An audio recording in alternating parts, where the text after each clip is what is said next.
El tiburonal te la ha jodido. El tiburonal te la ha jodido vivo.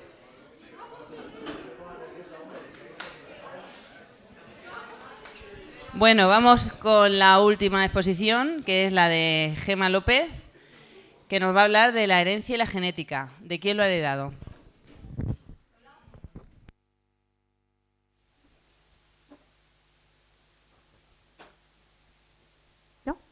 Hola, buenas tardes. Mi nombre es Gema López Moreno. Actualmente estoy cursando segundo de bachillerato científico y hoy les voy a exponer mi proyecto de investigación sobre herencia y genética.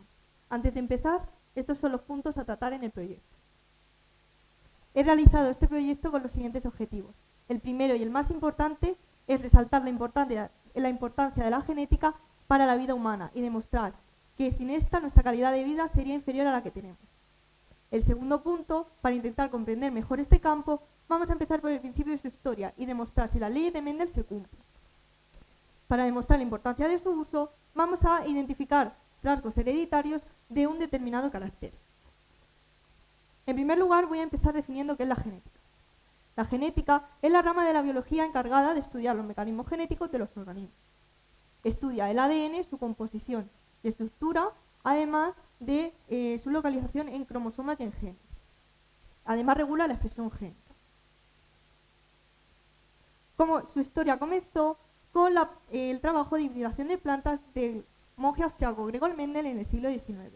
Le siguieron Boveri y Sulton con la teoría cromosómica de la herencia, Watson y Crick descubriendo la estructura de doble hélice del ADN, aunque a este hay que añadirle que no hubiera sido posible sin el anterior trabajo de la científica Rosalind Franklin, que dio a conocer la fotografía 51 al mundo. Todo esto ayudó a Maurice Wilkins a, en 1962, ganar el Premio Nobel de Medicina por la descripción de esta doble hélice. Un avance reciente es el proyecto del genoma humano, en el que se ha hecho una lectura importante de los 20.000 genes que componen el ADN humano, además de la localización de estos. Tras un resumen de la larga historia de la genética, pasamos a estudiar a Gregor Mendel y su aportación a esta.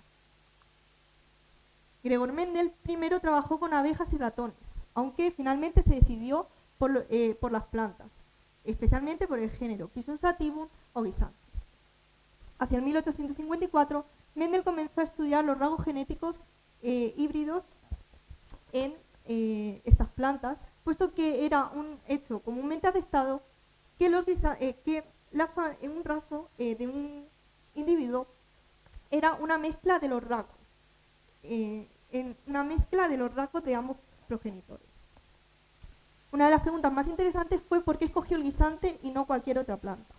Bien, las razones por las que escogió esta planta son las siguientes. Son plantas de crecimiento rápido. Estamos hablando de entre unos 10 y 15 días para que se empiece a notar su crecimiento y entre 60 y 80 para que se desarrolle completamente.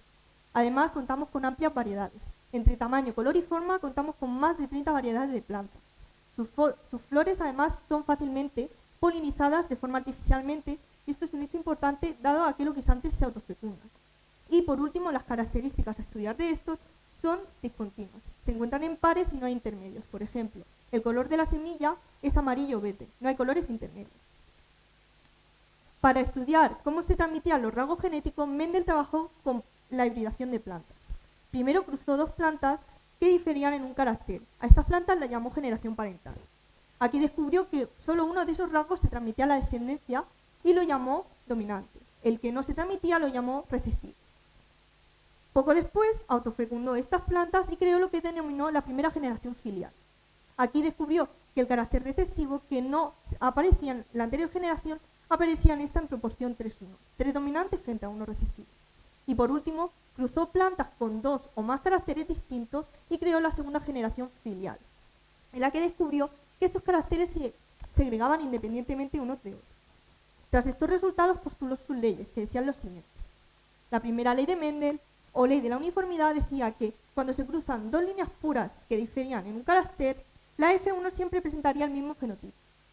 La segunda ley de Mendel, o ley de la segregación, decía que los caracteres que estaban enmascarados en esa F1 volvían a aparecer en la F2 en proporción 3:1. Y por último, la tercera ley de Mendel, o ley de la combinación independiente, decía que los miembros de parejas alélicas diferentes se combinaban independientemente unos de otros cuando se formaban los gametos. Tras su estudio con los guisantes, Mendel concluyó lo siguiente: un organismo hereda genes de cada uno de sus padres que influyen en un carácter. Llamó factor hereditario a cada gen que se heredaba y alelos a los factores hereditarios de cada carácter. Para ver todas las posibles combinaciones se utiliza el cuadro de Punnett, en el que se pueden ver todas las diferentes combinaciones partiendo de los alelos de los padres. Para comprobar si todo seguía según lo establecido, hemos decidido recrear las leyes que Mendel elaboró hace casi 160 años. Para ello, hemos utilizado semillas de guisantes de mata alta y mata baja que pusimos en unas macetas con sustrato de lombriz. A las 2 semanas se empezó a ver el crecimiento de estas. Y casi un mes después, las flores estaban totalmente desarrolladas para que se les realizara la autofecundación.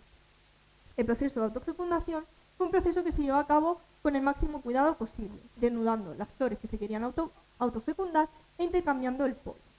Se les puso un sobre de papel y se selló para evitar la contaminación. Poco después, cuando la planta empezó a secarse, era la hora de recoger las semillas. Nos encontramos con que teníamos una producción bastante escasa y no se podía hacer una proporción correcta. Así que decidimos volver a plantar esta generación para poder hacer una proporción más amplia. Pero nos encontramos con las siguientes limitaciones. Al plantar directamente en la tierra, la fauna que había por la zona acabó alimentándose de ellos. Plantar en el invernadero del instituto fue una buena opción hasta que nos dimos cuenta que las vainas iban a presentarse en enero o febrero y no daba tiempo a que creciera una nueva generación. Así que finalmente en octubre empezamos a plantar las semillas que teníamos en la primera plantación. Tras la recogida de estas semillas se pasó al análisis de resultados. En esta imagen he querido plasmar nuestra primera hipótesis principal, y es que si los guisantes de mata alta son razas puras, y en la descendencia el resultado que teníamos que haber obtenido. Si estos guisantes son de mata alta, nuestra descendencia nos tendría que haber salido toda de mata alta, y así fue. Por el contrario, si no hubiera sido así y los guisantes hubieran sido híbridos, al menos una de nuestra descendencia nos tendría que haber salido de mata baja. Repetimos el mismo proceso con las plantas de mata baja, pero estas, al ser recesivas, necesariamente tenían que ser homocigóticas para que se expresaran. Y así quedó demostrada la homocigosis recesiva. Ahora pasamos a ver cómo influye la genética en nosotros, los humanos. Los genes en los humanos se transmiten como en cualquier otra especie, de padres a hijos. Y los genes se encuentran en los cromosomas. Dado que somos diploides, tenemos 46 cromosomas. Existen unas únicas células que son haploides, que son los gametos, y tienen 23 cromosomas, y que contienen la información necesaria para crear nuevos individuos. El árbol genealógico, el primer contacto de un niño con un árbol genealógico suele ser cuando les explican los diferentes miembros de una familia, pues este sirve para establecer relaciones entre los diferentes miembros de una familia. En el campo de la ciencia no deja de ser lo mismo, puesto que parten de la misma definición, pero estos a su vez entrañan conceptos que es lo que la ciencia trata de desarrollar día a día. El árbol genealógico genético tiene una nomenclatura que debe ser común a todo el mundo, como puede ser que la mujer sea representada con un círculo, el hombre con un cuadrado y el sexo desconocido con un rombo. Y si el individuo que estudiamos presenta el carácter estudiado, debe ser rellenado por dentro.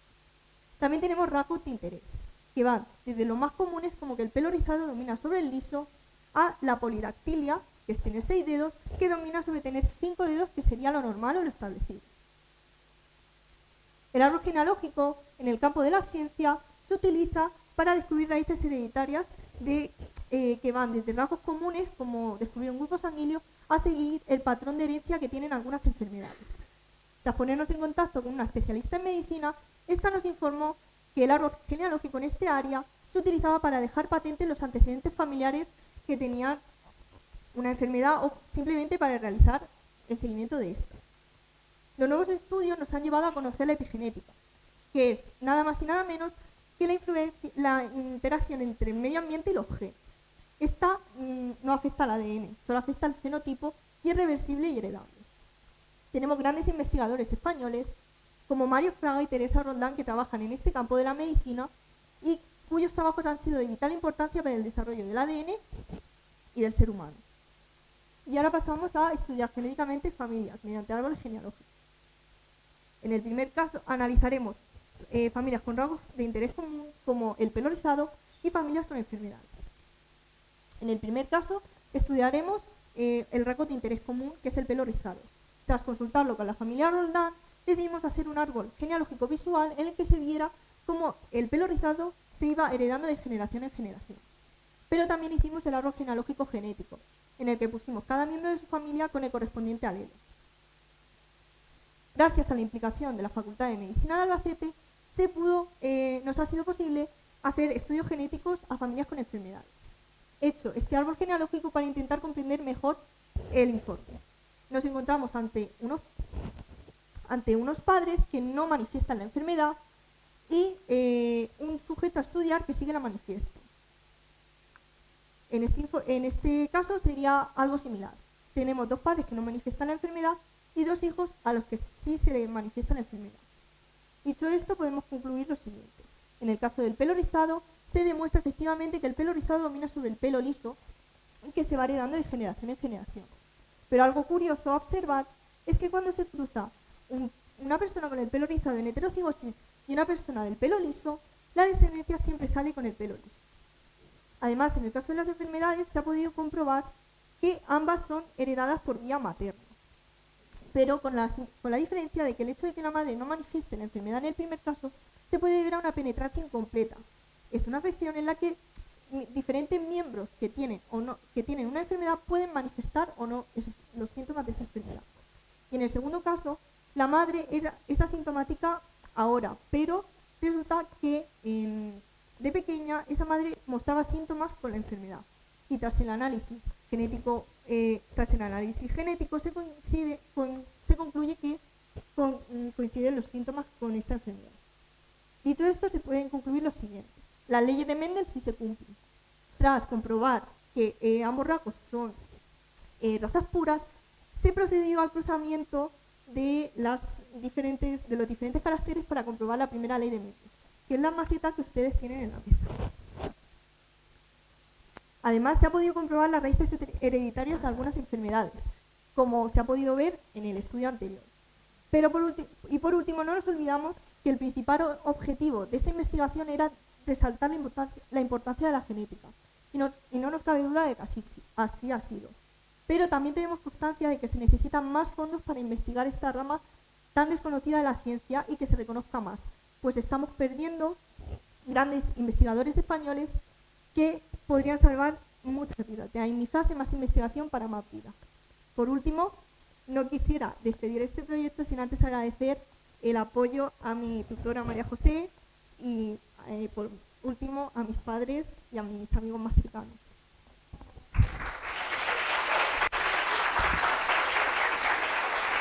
Muchas gracias.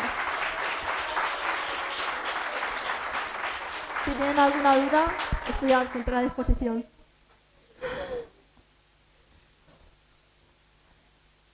Pues nada, que muchas gracias también por esta presentación tan interesante y por mi parte, pues Gema, como has dicho, bueno, que claro, a lo largo del proyecto han surgido limitaciones y problemas, ¿no?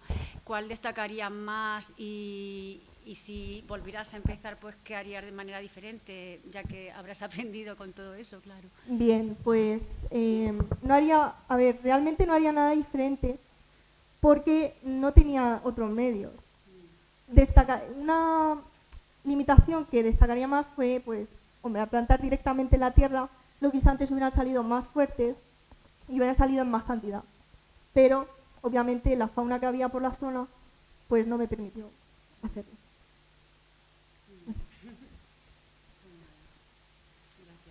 Bueno, Gema, yo darte la enhorabuena también. Muchas gracias. Por el currazo de 2 años, ¿no? Sí. Más todo el follón que lleva esto. Y la verdad que nada más, porque te iba a preguntar algo similar a lo de Conso, que era cuál había sido el mayor impedimento, dificultad con la que te habías encontrado. Ya lo has respondido y la verdad no sé qué es lo que más te ha gustado de este proyecto. Pues es una pregunta interesante, la verdad. Tendría que pararme a pensar, pero algo que me ha gustado más investigar ha sido cómo se va transmitiendo el rasgo, por ejemplo, del pelo rizado de generación en generación. y ver que se va a seguir transmitiendo. ¿Volverás a comer guisantes en tu vida? No. Muchas gracias, Gemma. A ti. Bueno, igualmente enhorabuena. A mí, aunque yo soy de historia, ya he comentado antes que a mí este tema me interesa bastante porque suelo relacionarlo, pues la transmisión precisamente de las enfermedades dentro de las casas reales. Como pues, la casa de los Austria termina pues después de 2 siglos de matrimonios entre primos prácticamente, y cómo en la actualidad, bueno, pues se sigue, tenemos una serie de enfermedades como por ejemplo la hemofilia, que es la enfermedad de los reyes, que se llama precisamente por eso, con lo cual te invito a que, si te gusta además esa parte, pues leas también porque puede resultar interesante. Bueno, como me quedo la última siempre para preguntar, me suelen chafar un poco las preguntas mis compañeros. Nada, simplemente pues la epigenética, que es algo que has mencionado, que he leído yo últimamente también, algún artículo relacionado con, bueno, cómo modifica el medio ambiente, puede modificar esos genes. ¿Me puedes explicar así algo un poquillo más? A ver, de hecho, cuando estaba preparando la presentación del proyecto, salió un artículo relacionado con esto y con Jesús Belmonte, el fundador de este instituto, que demostró que los rasgos que tenían que ver con el hábito de vida se transmitían a sus descendientes. Y la verdad es que es un artículo interesante. En cuanto a tu pregunta, la epigenética es pues, la influencia de los genes con el medio ambiente. Entonces, pues puedes tener una vida saludable, pero si no te cuidas bien, pues obviamente vas a tener problemas. Tampoco. Vale. Muchas gracias.